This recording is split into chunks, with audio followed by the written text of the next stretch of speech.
Ku kan setia sampai akhir hidupku.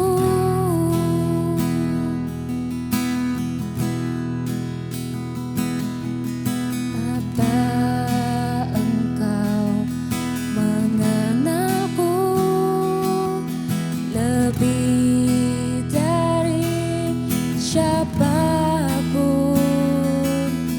Engkau tahu ceritaku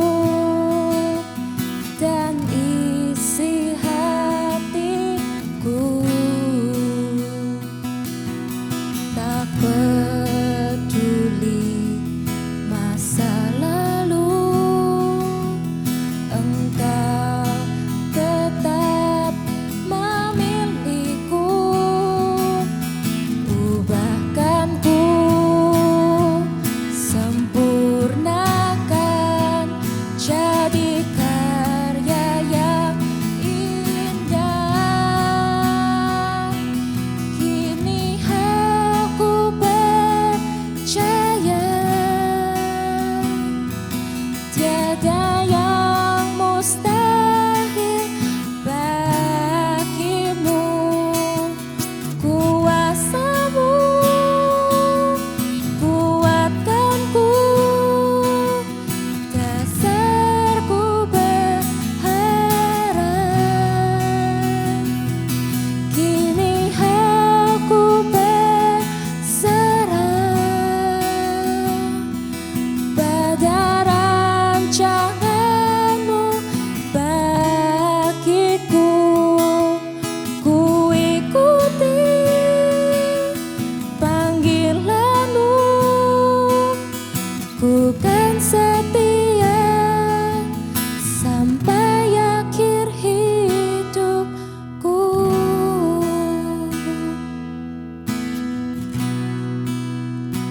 Terima kasih Tuhan,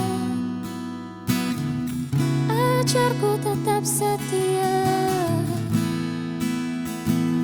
Oh, oh, terima kasih Yesus.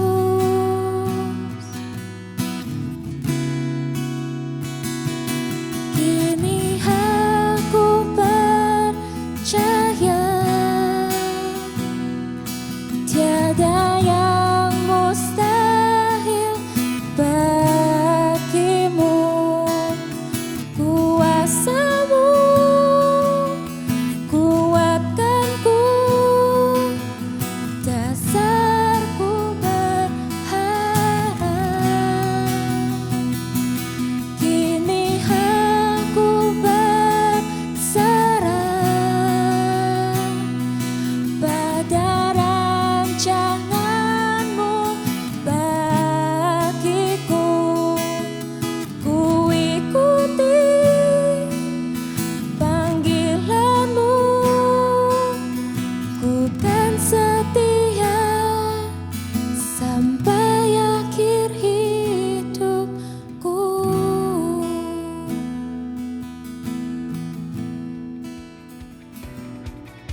Halo teman-teman Gibeon Youth, happy Sunday. Senang sekali rasanya aku bisa ada di tengah-tengah kalian saat beribadah online ini. Sebelum kita menuju ke sermon series kita, ada beberapa informasi yang aku mau sampaikan nih. Yang pertama, bagi teman-teman yang mungkin belum mendengarkan khotbah Youth minggu-minggu yang lalu, kalian bisa mengaksesnya di Gibeon Church Surabaya YouTube channel kita gitu ya. Lalu bagi teman-teman yang belum mendapatkan daily devotional, teman-teman bisa meng-DM kita di Instagramnya Gibeon Youth. Nanti kita akan memfollow up dan kita akan mengirim daily devotional itu. Nah, bagi teman-teman yang sudah mendapatkan, tetap dibaca, jangan sampai miss, tetap dibaca dan direnungkan supaya setiap hari kita diingatkan terus untuk selalu memandang kepada Kristus. Lalu bagi teman-teman yang mungkin mulai lesu, mulai lemes, sudah mulai bosan dengan kegiatan sehari-hari dan mungkin sudah lama nggak aktif di CG, yuk aku undang lagi untuk kita sama-sama aktif lagi di CG. Nah, supaya semakin hari kita semakin berakar, bertumbuh dan berbuah di dalam Kristus, dan journey of faith kita nggak sendirian. Kita bersama dengan teman-teman dan pastinya bersama dengan Roh Kudus. Nah, oke, sebelum kita memulai sermon series kita, sermon kita hari ini, mari sama-sama kita berdoa. Mari kita berdoa. Bapak, terima kasih Tuhan untuk kesempatan kami boleh beribadah Tuhan secara online Tuhan. Saat ini kami mau mendengarkan firman-Mu. Ajar kami untuk duduk tenang, bisa fokus dan mengikuti ibadah ini dari awal hingga akhir. Dan setiap firman-Mu itu bisa kami aplikasikan Tuhan dalam kehidupan kami dan menjadi penerang bagi kami Tuhan. Terima kasih Tuhan, terima kasih. Hanya di dalam nama Tuhan Yesus kami berdoa. Amin. Nah teman-teman, hari ini kita akan melanjutkan sermon series kita, yaitu The You Effect. Nah, langsung aja kita melihat kisah di kitab Kisah Para Rasul 2 ayat 42 sampai 47.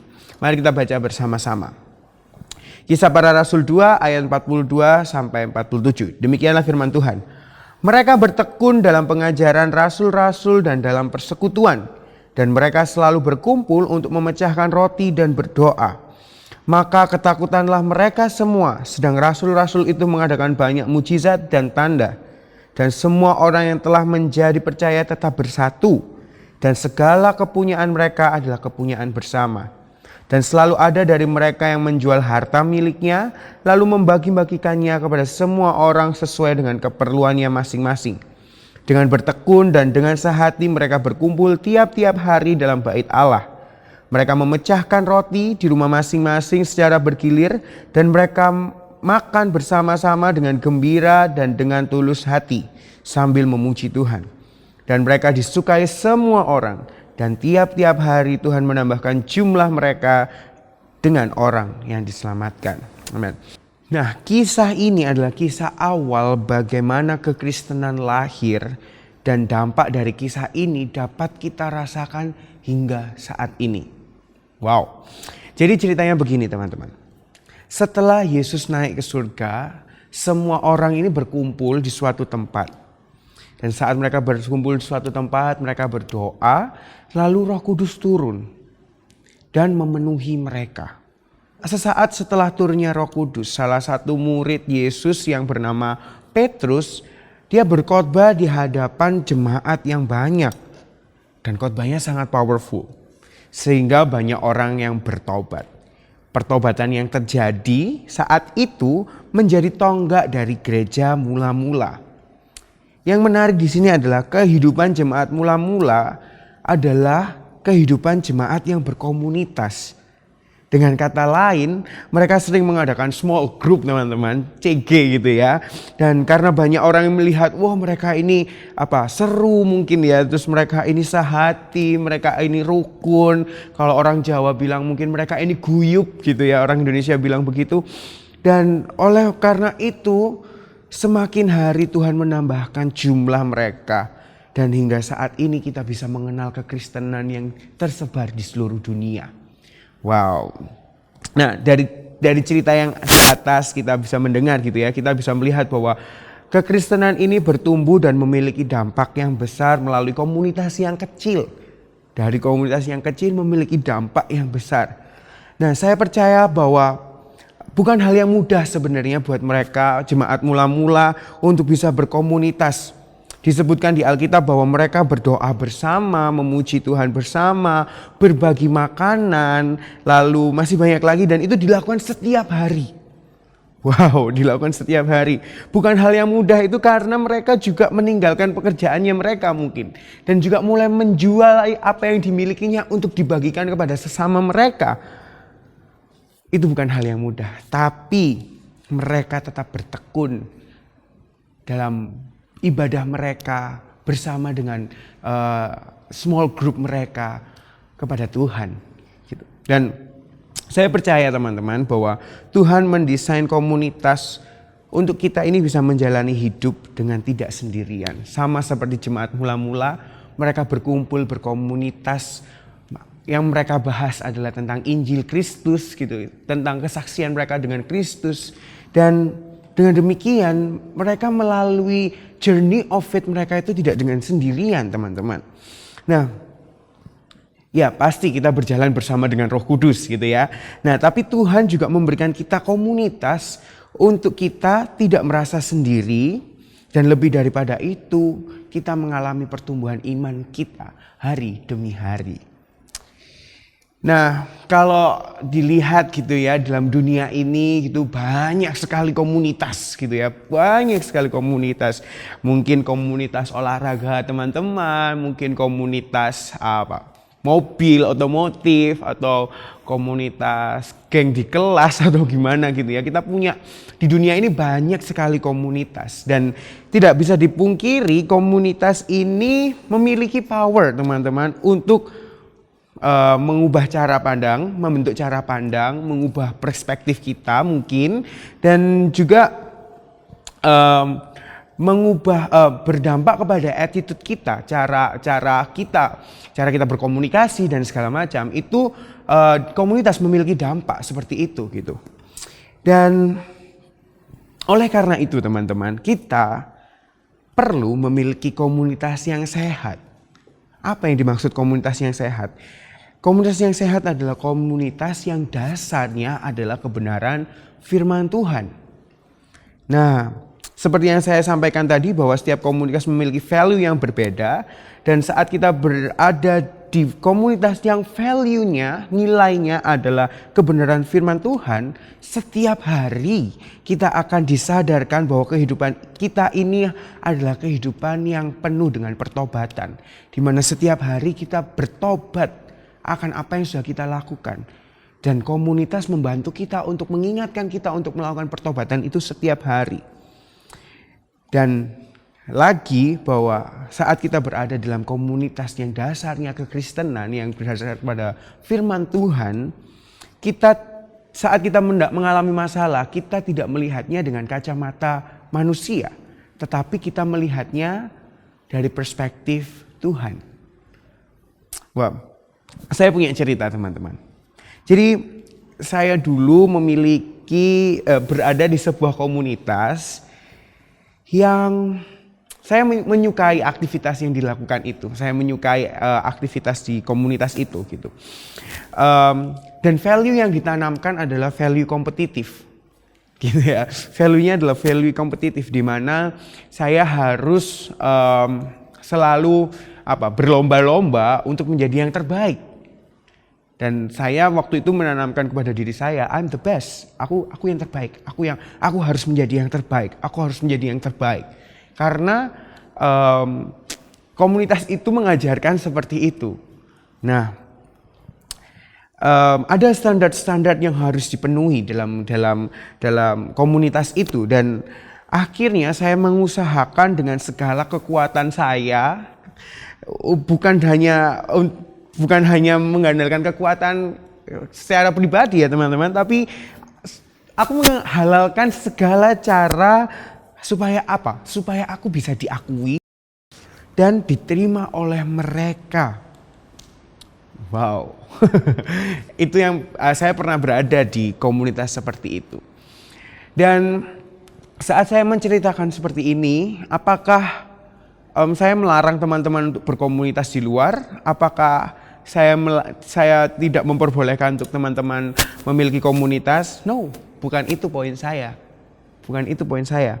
Tetapi yang saya maksudkan di sini adalah mungkin saat kita berada di komunitas itu, Tuhan mengizinkan kita berada di komunitas itu. Tetapi Tuhan juga mau saat kita berada di komunitas-komunitas itu, kita menjadi garam dan terang di tengah-tengah mereka. Di mana Injil Kristus Yesus dibagikan. Dan oleh karena itu, kita perlu diperlengkapi. Untuk kita bisa membagikan Injil Kristus, kita perlu asupan yang sehat tentang Injil Kristus, teman-teman. Di mana kita bisa mendapatkan asupan itu gitu. Ya, pertama, membaca firman Tuhan. Ya, kita bisa mendapatkan iluminasi dari Tuhan saat kita membaca firman Tuhan dan kita bisa mengerti Injil Kristus Yesus. Yang kedua, kita bisa mendengarkan khotbah. Ya, betul sekali. Dan yang ketiga, teman-teman, yang penting juga adalah saat kita bisa berada di komunitas yang sehat. Kita berada di komunitas yang dasarnya adalah firman Tuhan. Dan di gereja kita ada komunitas teman-teman yang kita bisa involve, yang kita bisa aktif di sana, kita bisa sharing, kita bisa menceritakan apa yang terjadi dalam hidup kita secara terbuka.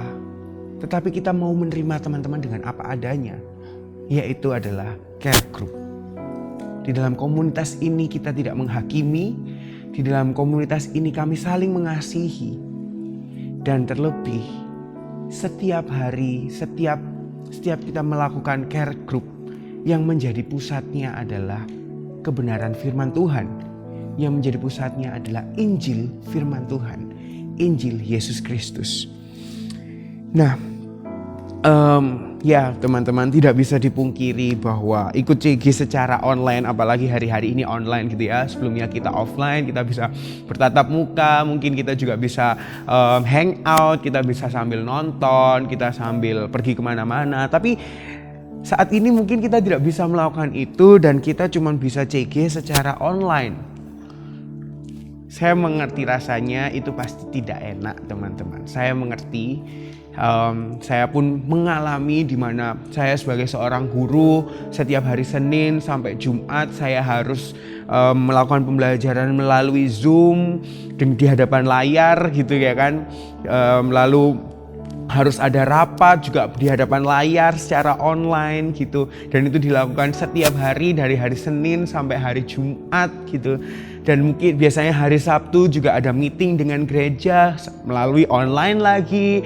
Dan hari Minggu saya harus CG dengan teman-teman melalui online lagi gitu ya. Mungkin secara manusia saya bosan teman-teman. Saya mengalami itu. Saya bosan di hadapan layar dan saya harus berkomunikasi secara virtual. Itu sangat melelahkan. Iya, saya merasakan itu teman-teman. Mungkin bagi teman-teman yang juga murid, sebagai seorang murid gitu, mungkin juga teman-teman juga mulai bosan dengan itu, di mana pembelajaran melalui online, ini melalui online, banyak hal yang melalui online.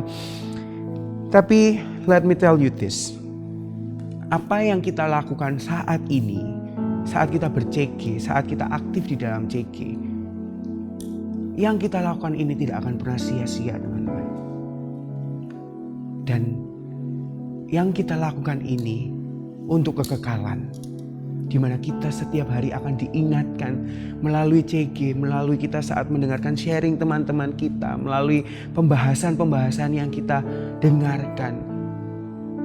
Iman kita semakin dipertebal, iman kita semakin diperkuat, sehingga saat kita menjalani kehidupan kita, kita sadar bahwa kita ini dituntun oleh Roh Kudus. Saat kita menjalani apapun yang ada di depan kita, kita sadar bahwa kita ini gak sendirian, tapi kita berjalan bersama dengan Tuhan. Kita berjalan bersama dengan Roh Kudus. Amin teman-teman. Dan kita sebagai manusia ini sering lupa dengan Injil ya. Dan saat problem kita merasa, problem kita ini lebih berat, problemnya orang lain itu enggak lah, punya aku yang lebih berat gitu ya. Mungkin kita sempat berpikir seperti itu gitu ya. Nah, seperti yang saya sampaikan tadi, di dalam CG kita bisa sharing dan kita bisa mendengar masalahnya orang lain, mungkin kita bisa mendengar apa yang dialami orang lain mungkin, dan kita bisa melihat bahwa enggak hidup masalah kita. Saya pernah mengalami di mana saya mendengarkan cerita orang lain, ternyata masalahku ini enggak seberat masalah yang dihadapi oleh mereka gitu. Dan di sini poinnya mungkin teman-teman ya, di mana komunitas itu have each other gitu, memiliki satu sama lain gitu ya. Jadi betapa indahnya saat kita bisa saling peduli, betapa indahnya saat kita bisa saling memperhatikan, betapa indahnya saat kita bisa saling menguatkan. Saya lemah, engkau yang menguatkan, engkau lemah, aku yang menguatkan. Dan menguatkannya bukan dengan kekuatan kita teman-teman, tapi menguatkannya berdasarkan dengan firman Tuhan dan berdasarkan dengan kebenaran Injil Yesus Kristus. Wow, it's beautiful gitu ya. Nah teman-teman, oleh karena itu saya ajak teman-teman untuk mulai aktif kembali dalam care group. Dan percayalah bahwa care group kita itu baik untuk perjalanan iman kita. Amin. Dan mungkin Bang Hato atau Kodev sering sekali bilang, ayo kita sebagai orang Kristen jangan punya iman yang virtual. Ya, kita sebagai orang Kristen mungkin cara ibadahnya mungkin memang online, semuanya by virtual, kita melalui Zoom, kita melalui YouTube. Tapi biarlah iman kita ini bukan iman yang virtual. Dan bagaimana kita bisa memiliki iman yang tidak virtual, padahal semuanya sudah serba virtual, gitu ya. Dan caranya adalah, salah satu caranya adalah dengan berkomunitas dan memilih komunitas yang sehat, di mana komunitas yang melandaskan berdasarkan semuanya itu firman Tuhan. Dan oleh karena itu teman-teman, saya mengajak teman-teman sekalian untuk mulai mengikuti care group, mulai ikut small group, supaya teman-teman semakin hari semakin dikuatkan, semakin hari teman-teman bisa menjalani journey of faith teman-teman dengan berpegang teguh kepada Kristus, gitu ya teman-teman. Dan yang pasti melalui ini semua saya percaya teman-teman bisa menjadi garam dan terang bagi sekeliling kita. Amin. Dan teman-teman, sebagai ayat penutup sama-sama kita mau baca di Ibrani 10 ayat 24-25. Kita baca bersama-sama ya. Satu, dengan iman kita, dengan suara yang keras supaya telinga kita mendengar ya. 1, 2, 3. Dan marilah kita saling memperhatikan supaya kita saling mendorong dalam kasih dan dalam pekerjaan baik. Janganlah kita menjauhkan diri dari pertemuan-pertemuan ibadah kita seperti dibiasakan oleh beberapa orang. Tetapi marilah kita saling menasihati dan semakin giat melakukan menjelang hari Tuhan yang mendekat. Amin. Mari kita berdoa. Bapa, kami bersyukur Tuhan bahwa Engkau telah mendesain komunitas, mendesain kami untuk kami menjadi manusia, makhluk yang berkomunitas Tuhan. Kami bersyukur Tuhan. Kami sadar Tuhan kami ini lemah Tuhan. Kami sadar Tuhan kami sering lupa dengan Injil Tuhan. Tapi kami percaya Tuhan dengan saat kami berada dalam komunitas yang sehat, saat kami berada di dalam berkomunitas dengan teman-teman sepelayanan dengan Allah, teman-teman yang percaya kepada Tuhan Yesus, Tuhan, iman kami diperkuat Tuhan. Saat kami menjalani perjalanan iman kami Tuhan, kami akan sadar bahwa kami tidak akan berjalan sendiri Tuhan, tapi kami berjalan bersama dengan-Mu. Dan terlebih Tuhan, sangat indah Tuhan saat ada orang yang memperhatikan kami, ada orang yang mensupport kami Tuhan, ada orang yang have each other dengan kami Tuhan, saling memiliki Tuhan, saling menguatkan Tuhan. Kami bersyukur Tuhan, kami bersyukur Tuhan. Ajar kami Tuhan, bantu kami Tuhan saat kami mungkin